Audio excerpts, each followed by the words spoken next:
Hola, ¿qué tal? Dios les bendiga. Espero que se encuentren muy bien.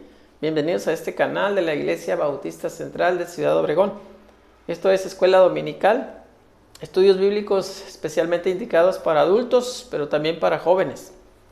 Dice la palabra de Dios, y conoceréis la verdad, y la verdad os hará libres. En Juan 8:32. Bienvenidos al estudio número 4 de Apocalipsis. Estamos viendo la serie de estudios acerca de este libro de Apocalipsis, muy interesantes, correspondiente a este estudio al domingo 10 de octubre de 2021. El tema es 3 cartas a 3 iglesias. Recuerden que cada domingo a las 10 de la mañana tenemos nuevos estudios, no se los pierda. Es muy importante que usted conozca de la palabra de Dios. Bien, vamos a leer una porción de la palabra de Dios relacionada con este tema. La lectura base completa es Apocalipsis 3, del 1 al 22, pero ahorita vamos a leer, espero que nos acompañen con sus Biblias, hermanos. Vamos a leer Apocalipsis 3, del 1 al 6. Empezamos.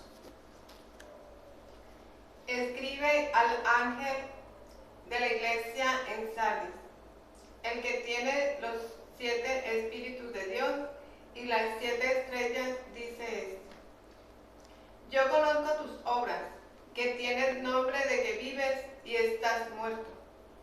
Sé vigilante y afirma las otras cosas que están para morir, porque no he hallado tus obras perfectas delante de Dios. Acuérdate, pues, de lo que has recibido y oído, y guárdalo y arrepiéntete. Pues si no velas, vendré sobre ti como ladrón, y no sabrás a qué hora vendré sobre ti. Pero tienes unas pocas personas en Sardis que no han manchado sus vestiduras, y andarán conmigo en vestiduras blancas, porque son dignas. El que venciere será vestido de vestiduras blancas, y no borraré su nombre del libro de la vida, y confesaré su nombre delante de mi Padre y delante de sus ángeles. El que tiene oído, oiga lo que el Espíritu dice a las iglesias. Amén. Dios bendiga su palabra. Bien, vamos a elevar una oración a nuestro Dios para poner este tiempo en sus manos. Nos ponemos en actitud de oración y oramos. Amantísimo Dios y Padre Celestial, Creador del cielo, de la tierra y de todas las cosas, vamos delante de tu divina presencia en este momento para poner en tus manos este tiempo y que esta tu palabra que será expuesta pueda llegar a muchos corazones necesitados y asimismo sirva para la edificación de tu iglesia. Con el perdón de nuestros pecados, en el nombre de tu Hijo amado, nuestro Señor y Salvador Jesucristo, oramos. Amén. Muy bien, entonces vamos a empezar con la introducción de este estudio. 3 cartas a 3 iglesias. Estas 3 cartas que vamos a ver el día de hoy son claramente la continuación y terminación de la serie de 7 cartas que comenzamos en el estudio anterior, que vienen en el capítulo 2, ahí empezaron las cartas a las iglesias. Se les aplican los mismos principios generales del estudio anterior. Aquí los estamos viendo en pantalla, son los mismos, los mismos puntos, ¿verdad?, que se vieron en el estudio anterior para las 4 iglesias, las primeras 4 iglesias. Ahora estamos viendo las 3 siguientes que suman las 7 de que se habla en Apocalipsis. Entonces, ese es los puntos generales que se ven en cada iglesia: la presentación de Cristo, reconocimiento de lo positivo en la iglesia, condena de lo negativo, apelación a la perseverancia en lo bueno. Bueno, la iglesia de Sardis, Filadelfia y la Odisea también estaban en el Asia Menor.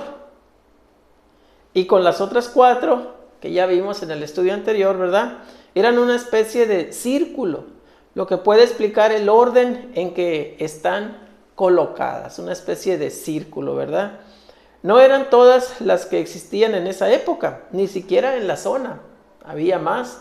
Pero quizá desde ellas, copias de esta carta pudieron llegar a las demás. Así es, ¿verdad? No quiere decir que las demás no tuvieron acceso a estas cartas. Lo más seguro es que de estas 7 iglesias salieron copias de las cartas hacia las otras congregaciones. Muy bien. Este estudio se divide en 3 subtemas. Y aquí tenemos el primero. Es carta a la iglesia de Sardis. Basado en Apocalipsis 3 del 1 al 6. Y aquí tenemos los 3 primeros versículos. Dice: escribe al ángel de la iglesia en Sardis, el que tiene los 7 espíritus de Dios y las 7 estrellas, dice esto: yo conozco tus obras, que tienes nombre de que vives y estás muerto. Sé vigilante y afirma las otras cosas que están para morir, porque no he hallado tus obras perfectas delante de Dios. Acuérdate pues de lo que has recibido y oído, y guárdalo, y arrepiéntete, pues si no velas, vendré sobre ti como ladrón, y no sabrás a qué hora vendré sobre ti. Bueno, hablando un poco en el contexto aquí de Sardis, ¿verdad? Primeramente, Sardis había sido una ciudad famosa, pero estaba muy decaída en los tiempos de Juan, cuando se estaba escribiendo aquí, cuando le llegó la visión a Juan para escribir este libro. Se dice que allí vivió el legendario rey Creso, famoso por sus enormes riquezas. La conquista persa provocó el derrumbe de la ciudad, hasta que en el año 17 a.C., el emperador Tiberio reconstruyó esta ciudad de Sardis. Así es. Bueno, ahora sí, hablando de los versículos, aquí Cristo vuelve a presentarse como quien tiene todo en la mano. Todo, ¿verdad? Los 7 espíritus significa todo espíritu, ¿verdad? Los 7 espíritus que están subrayados aquí, ¿verdad? Y luego, así como las 7 iglesias pueden ser todas las iglesias del mundo, ¿verdad? Habla de 7 estrellas, pero sabemos que las estrellas representaban a esas iglesias. Hay una diferencia con la forma en que se dirige a esta iglesia de Sardis. Fíjese bien, ya que se puede decir que no tenía elementos positivos, no tenía obras buenas. Es cierto que tenía obras que el Señor dice conocer, pero estas de alguna manera eran insatisfactorias, eran obras incompletas, ¿verdad? Delante de Dios. No bastaba que tuviera nombre de estar viva, porque Cristo sabía que no era así. Esas no eran obras acabadas delante de Dios, y Él no se conforma con menos, no se conforma con poco, ¿verdad? Nuestro Dios pareciera que ya habían muerto en algunos aspectos. Los hermanos de esta iglesia de Sardis estaban falleciendo, estaban muriendo. Y estamos hablando de la muerte espiritual, ¿verdad? Y por lo tanto era necesario que cumpliera algunos pasos. Fíjese bien, aquí algo importante. La iglesia de Sardis era necesario que cumpliera algunos pasos, algunos aspectos bien importantes. ¿Como cuál? Aquí los tenemos. Número 1, estar vigilante. Ahí lo decía el versículos, ¿verdad? Los versículos al final. Número 2, afirmar lo que estaba en peligro.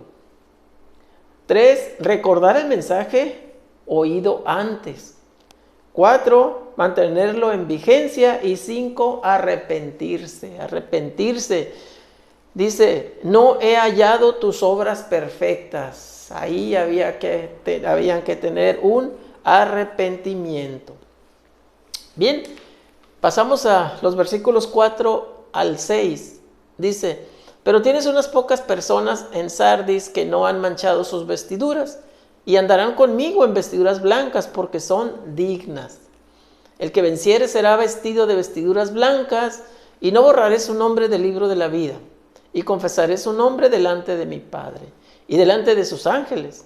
El que tiene oído, oiga lo que el Espíritu dice a las iglesias. Bueno, aquí, por un lado, fíjese bien, por un lado, el Señor hace una advertencia usando la conocida comparación de el ladrón que se mencionaba en el versículo 3 anterior, ¿verdad? Hablaba del ladrón. Aquí lo tenemos, ¿verdad? Pues si no velas, vendré sobre ti, dice al final, como ladrón, y no sabrás a qué hora vendré sobre ti. Bueno, por un lado hace esa comparación, esa analogía, esa figura del ladrón, nuestro Señor Jesucristo, a quien nadie espera, ¿verdad? Al ladrón nadie lo espera, porque si el dueño sabe a qué horas el ladrón va a llegar a su casa, pues no deja que agarre nada, que se lleve nada, ¿verdad? Y por otro lado, reconoce el valor de unas pocas personas, dice aquí, ¿verdad? Que no han manchado sus vestiduras. En este caso, apela a la imagen de las ropas que suele indicar la conducta, lo que es visible en las personas. No se han manchado, dice. Unas pocas personas que no las han manchado esas vestiduras. Se les promete que las usarán en la gloria, porque dice andarán conmigo. Ahí está subrayado. Y será una prueba de la victoria. El mismo Señor Jesucristo confesará el nombre de los fieles delante de su Padre.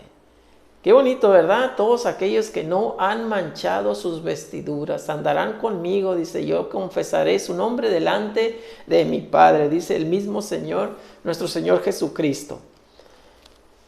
Bien, entramos al punto número 2, al subtema 2, carta a la iglesia de Filadelfia. La penúltima carta a la penúltima ciudad, que es Filadelfia, basado en Apocalipsis 3, del 7 al 13. Y aquí tenemos el versículo 7. Dice, escribe al ángel de la iglesia en Filadelfia, esto dice el santo, el verdadero, el que tiene la llave de David, el que abre y ninguno cierra, y cierra y ninguno abre. Bueno, no sabemos cómo llegó el evangelio a Filadelfia, hablando del contexto de la ciudad, ¿verdad? Que en griego la palabra Filadelfia significa amor fraternal. La ciudad había pasado por un gran terremoto que aún recordarían muchos de los lectores de esta carta en aquel tiempo. La referencia a una columna en el templo, eso lo podemos ver en Apocalipsis 3:12, ahorita más adelante. Una columna en el templo quizás sea una alusión a la fragilidad de la vida en el lugar. Toda la carta refleja la seguridad de quienes viven en el reino celestial.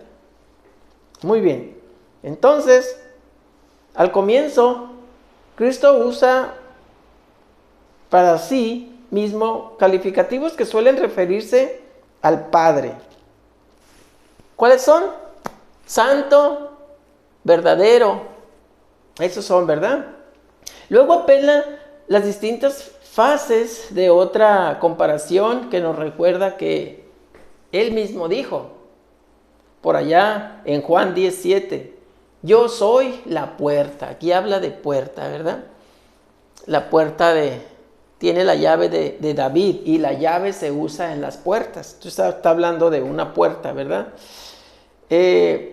Declara que él es quien tiene la llave de David. Por allá en el reino de David, el que tenía la llave para abrir y cerrar las puertas era una persona que se consideraba tenía un puesto alto, un puesto importante, ¿verdad? Entonces, aquí usan aquella analogía, ¿verdad? De la llave de David. El que pudo romper las puertas del sepulcro, o sea, nuestro Señor Jesucristo, ahora retiene uno de los símbolos del reinado de su antecesor, o sea, David, ¿verdad? La diferencia con cualquier humano es que si Cristo cierra, nadie puede abrir. Y también esto es una seria advertencia. Si Cristo cierra, nadie puede abrir. Ahorita podemos decir que las puertas a la entrada del reino están abiertas, pero no sabemos cuánto tiempo van a estar abiertas. Una vez que se cierren, se acabó toda oportunidad de salvación para las personas. Como acordémonos del arca de Noé. ¿Quién cerró la puerta del arca una vez que entraron los animales? Y las personas, obviamente. La cerró el mismo Señor, nuestro Dios, Jehová. Y nadie podía abrir ya la puerta, ni Noé, ¿verdad? Porque el Señor, nuestro Dios, la había cerrado. Bien, versículo 8. Dice, yo conozco tus obras, he aquí he puesto delante de ti una puerta abierta, la cual nadie puede cerrar, porque aunque tienes poca fuerza, has guardado mi palabra y no has negado mi nombre. Bueno, después de una brevísima frase de reconocimiento sobre las obras de esta iglesia de Filadelfia, indica que de acuerdo con eso había puesto delante de la iglesia una puerta abierta, la cual nadie puede cerrar, sino solo nuestro Dios, ¿verdad? Entonces la puerta está abierta, es algo bueno, es algo positivo, ¿verdad? Es oportunidad para las personas. Esta declaración se ha convertido en una frase clásica y un motivo de oración, que las puertas permanezcan abiertas. Todos ansiamos que no se cierren las puertas para la labor de la iglesia, porque una vez que las puertas se cierran, ya ¿de qué sirve la labor, verdad? La labor es para salvar almas, pero si la puerta está cerrada, pues ya no hay más salvación de almas. A veces no se abren porque el Señor sabe que no es la hora, pero cuando ocurre, no es posible o no es justo desperdiciar ese tiempo. Mientras la puerta está abierta, la labor de la iglesia debe ser sin cesar, ¿verdad? Debe ser una gran labor. Versículos del 9 al 10, 9 y 10. Dice, he aquí yo entrego de la sinagoga de Satanás a los que se dicen ser judíos y no lo son, sino que mienten. Y he aquí yo haré que vengan y se postren a tus pies y reconozcan que yo te he amado. Por cuanto has guardado la palabra de mi paciencia, yo también te guardaré de la hora de la prueba que ha de venir sobre el mundo entero, para probar a los que moran sobre la tierra. Bueno, aquí vuelve a señalar un caso de la sinagoga de Satanás. Dice ahí, ¿verdad? El mayor castigo que tendrán sus miembros es que llegará un día que no se esperan ellos, ¿verdad? Todos los que atentan contra la iglesia de Cristo.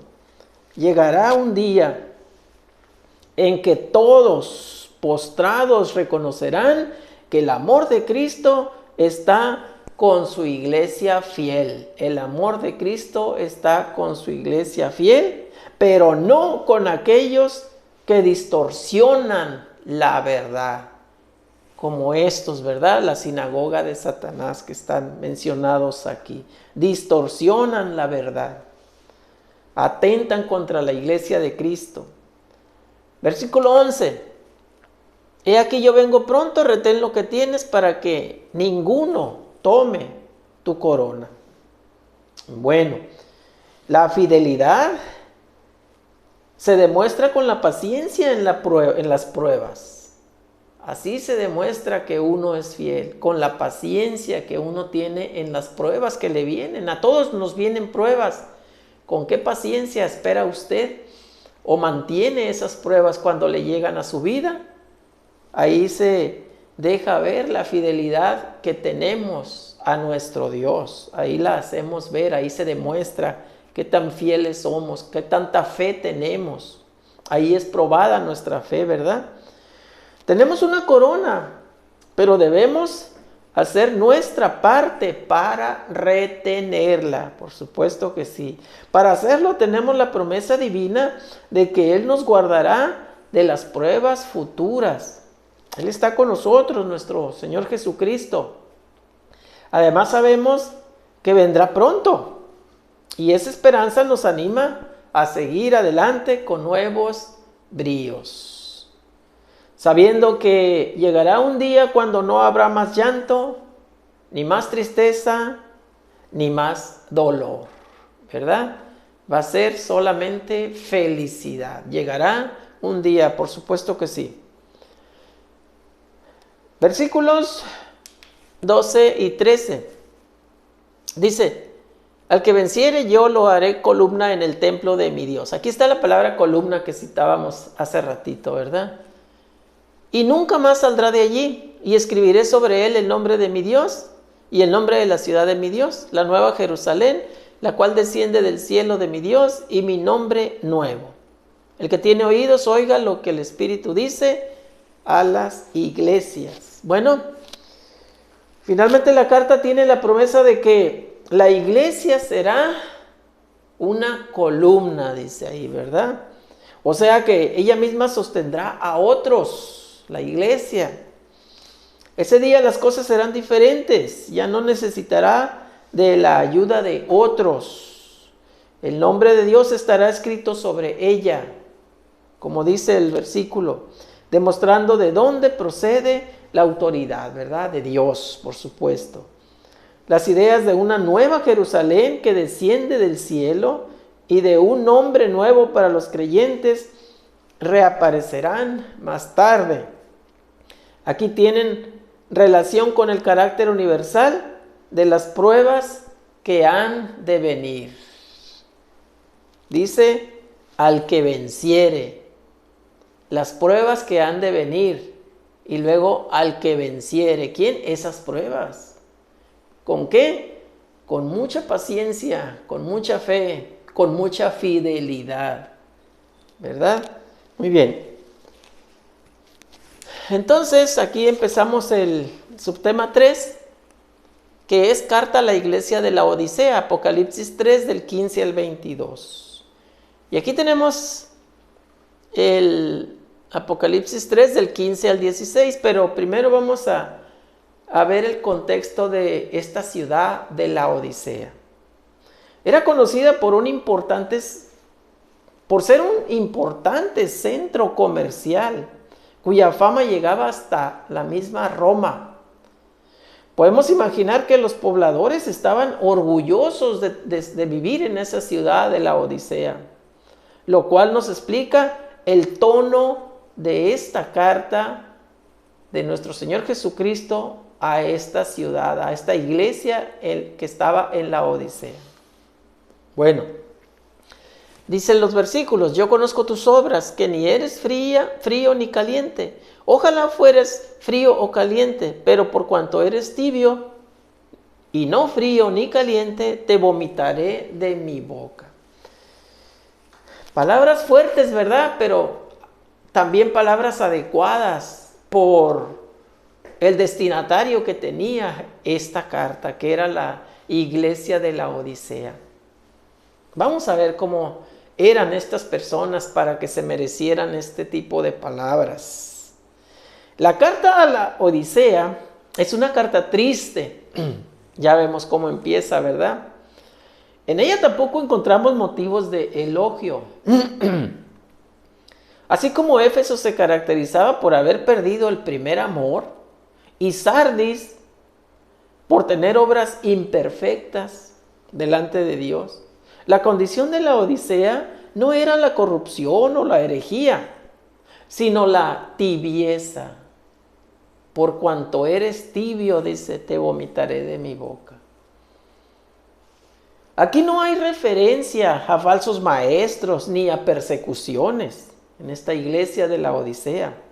Sin embargo, la dureza de las expresiones muestra el dolor del Salvador Jesucristo. sentía dolor por esta iglesia. Una iglesia que no demostraba todo el fervor que se podía esperar de ella. No demostraba todo el fervor que Dios esperaba de ella. A veces son los problemas los que encienden el fuego. Al no tenerlos, los hermanos de esta iglesia, al no tener esos problemas, esta iglesia había perdido el ardor del buen creyente. Entonces, tristemente, ¿verdad? Les hacían falta los problemas entonces. Es lo malo de cuando que nos la pasamos así tranquilitos, que no tenemos problemas. Debemos darle muchas gracias a Dios y estar firmes ante Él, porque nos podemos llegar, como esta iglesia de Filadelfia, a un estado tibio. Cristo es muy enérgico en este caso, al extremo de decir que es preferible alguien frío que alguien tibio. ¿Por qué? Fíjese bien, vamos a explicar un poco. Supongamos que el frío es aquel que no tiene nada del fuego del Espíritu, nada. Es el frío, ¿verdad? Mientras que el tibio es el que está apagando esa llama que corre peligro de extinguirse. Es decir, en un tiempo atrás estuvo la flama viva, pero la ha dejado en decadencia, la ha dejado hacerse cada vez más pequeña, y eso es lo triste, ¿verdad? Llega a un estado tibio. La acción de vomitar lo tibio es muy gráfica, porque no solo denota un juicio claro, sino que lo hace con una imagen física que todos conocemos. 17, 18 y 19, ¿verdad? Dice, porque tú dices, yo soy rico. Aquí está, fíjense cómo se catalogaban a sí mismos estas personas de la Odisea. Dices, yo soy rico y me he enriquecido y de ninguna cosa tengo necesidad. Qué grave decir esto, ¿verdad? De ninguna cosa tengo necesidad. Y no sabes que tú eres un desventurado, miserable, pobre, ciego y desnudo. Por tanto, yo te aconsejo que de mí compres oro refinado en fuego, para que seas rico, y vestiduras blancas para vestirte y que no se descubra la vergüenza de tu desnudez, y unge tus ojos con colirio para que veas. Yo reprendo y castigo a todos los que amo. Sé pues celoso y arrepiéntete. Siguen las palabras muy duras para esta iglesia de la Odisea. Una prueba de esa tibieza era el concepto que tenían los laodicenses de sí mismos, como dice ahí. Yo soy rico, decían, y me he enriquecido y de ninguna cosa tengo necesidad. El versículo 17 que vemos ahí pone el énfasis en la actitud egocéntrica de esos cristianos que se atribuían el mérito de lo que tenían. Gravísimo, ¿verdad? Ellos se atribuían a sí mismos el mérito de todo lo que tenían. Por su propio esfuerzo tenían las cosas, hagan de cuenta que decían. Por eso, Cristo les aclara que lo que vale realmente es lo que pueden comprar de Él. Reiterando la idea del fuego. Dice, oro refinado. Y no se queda ahí. Oro refinado en fuego. Se funde el metal, ¿verdad? Y se separa todas las impurezas. Y por un lado queda el oro purificado. Hay varios anuncios de lo que Cristo puede hacer, ¿verdad? ¿Qué puede hacer Cristo? Bueno, nos da la riqueza del verdadero oro. Nos da nuevas vestiduras. Ahí se refiere a la conducta. Nos sana los males oculares que no nos dejan ver con claridad. Y reprende y castiga a aquellos que ama. Esto es lo que está subrayado aquí en la parte final, ¿verdad? Lo extrajimos para que esté más claro ahí. Esos 4 puntos. que Cristo puede hacer en nuestra vida. Muy bien. Versículos 20 al 21. 20 y 21. He aquí yo estoy a la puerta y llamo. Si alguno oye mi voz y abre la puerta, entraré a él, cenaré con él y él conmigo. Al que venciere le daré que se siente conmigo en mi trono, así como yo he vencido y me he sentado con mi Padre en su trono. Bueno, aquí tenemos el versículo más citado del libro, el 20, ¿verdad? Lo usamos mucho para exhortar a los individuos a que dejen entrar al Señor, que le abran la puerta de su corazón. Y eso está bien, pero el llamado aquí, según el contexto, es a una iglesia, a la iglesia de la Odisea. La iglesia ha dejado a Cristo afuera. Cristo quiere entrar en nuestra vida para compartir con nosotros todas las cosas que el Padre le ha encomendado. Habla de trono aquí, ¿verdad? Si le damos un lugar, nos dará un trono en el cielo. Si le damos cabida en nuestro corazón, nos dará un trono en el cielo, como prueba de lo que ha obtenido por medio de su victoria. Así es, qué bonito, ¿verdad? Nos dará un trono en el cielo a todos los que persistamos en la lucha y salgamos vencedores. Versículo 22 y último, el llamado fin, dice, el que tiene oído, oiga lo que el Espíritu dice a las iglesias. Bueno, el que tiene espíritu, oiga, es palabra clave, oiga. Entonces aquí el llamado final de todas las cartas nos exige detenernos un instante a reflexionar.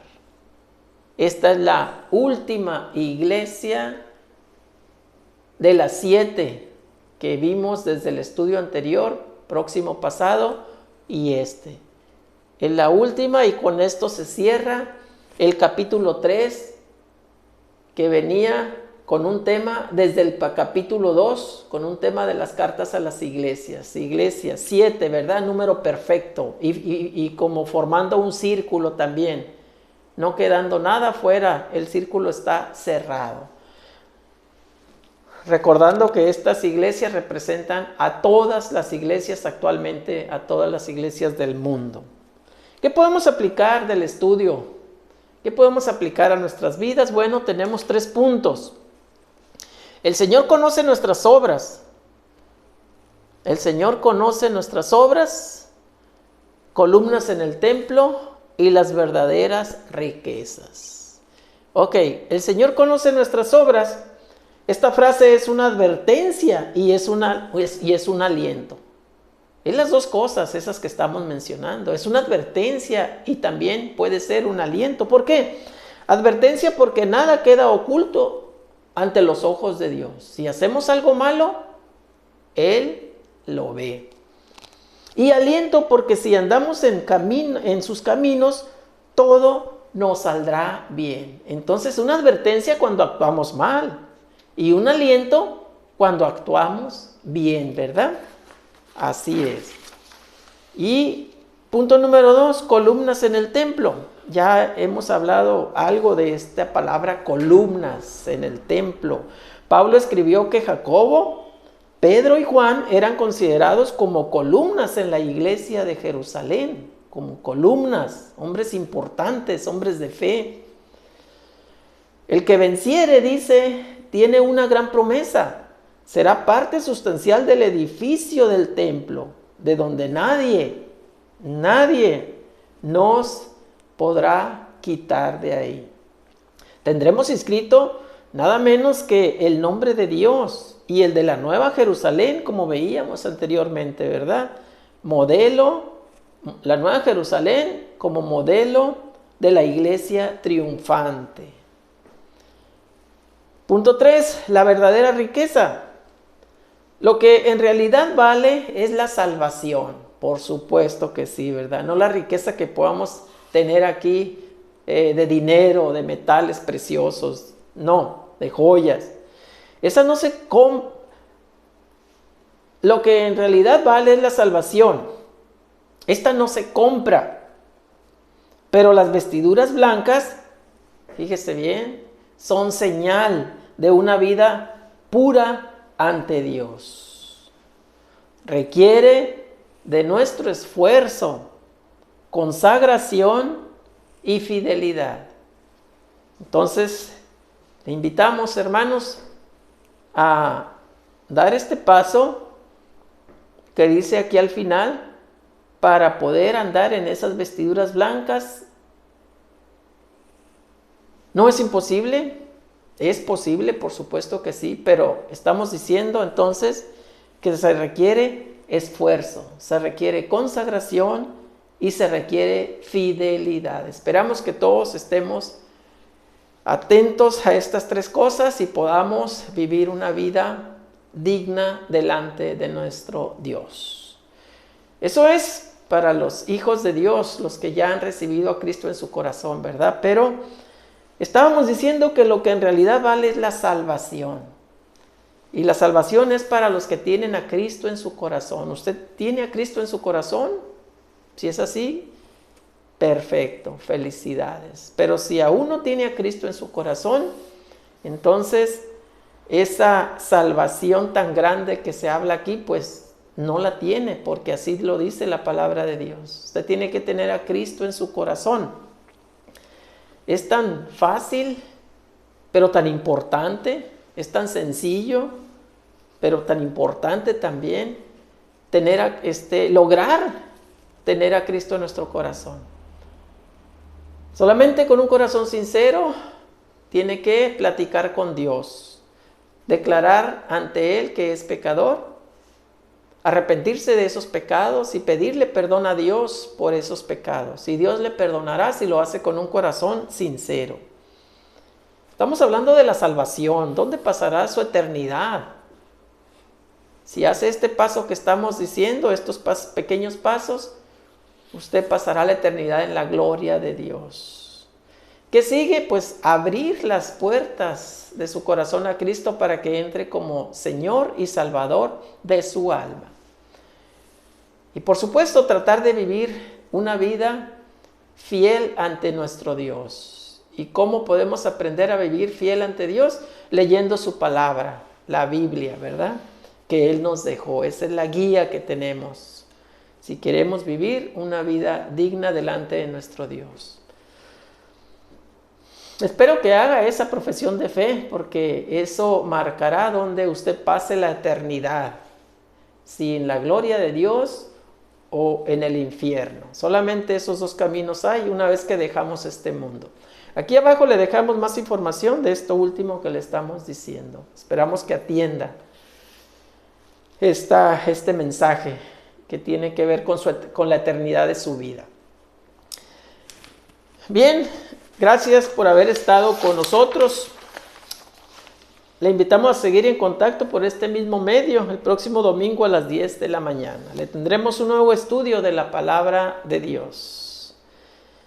Vamos a orar para así quedar despedidos. Nos ponemos en actitud de oración. Bendito Dios y Padre Celestial, te damos gracias, Señor, por este tiempo que tú has hecho posible. Te pedimos que puedas seguir llegando a muchos corazones necesitados y que sigas sirviendo para la edificación de tu iglesia.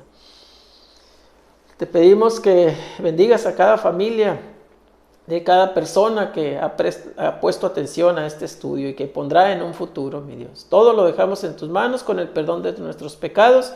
En el nombre de tu Hijo amado, nuestro Señor y Salvador Jesucristo. Amén. Hasta la próxima. Dios les bendiga.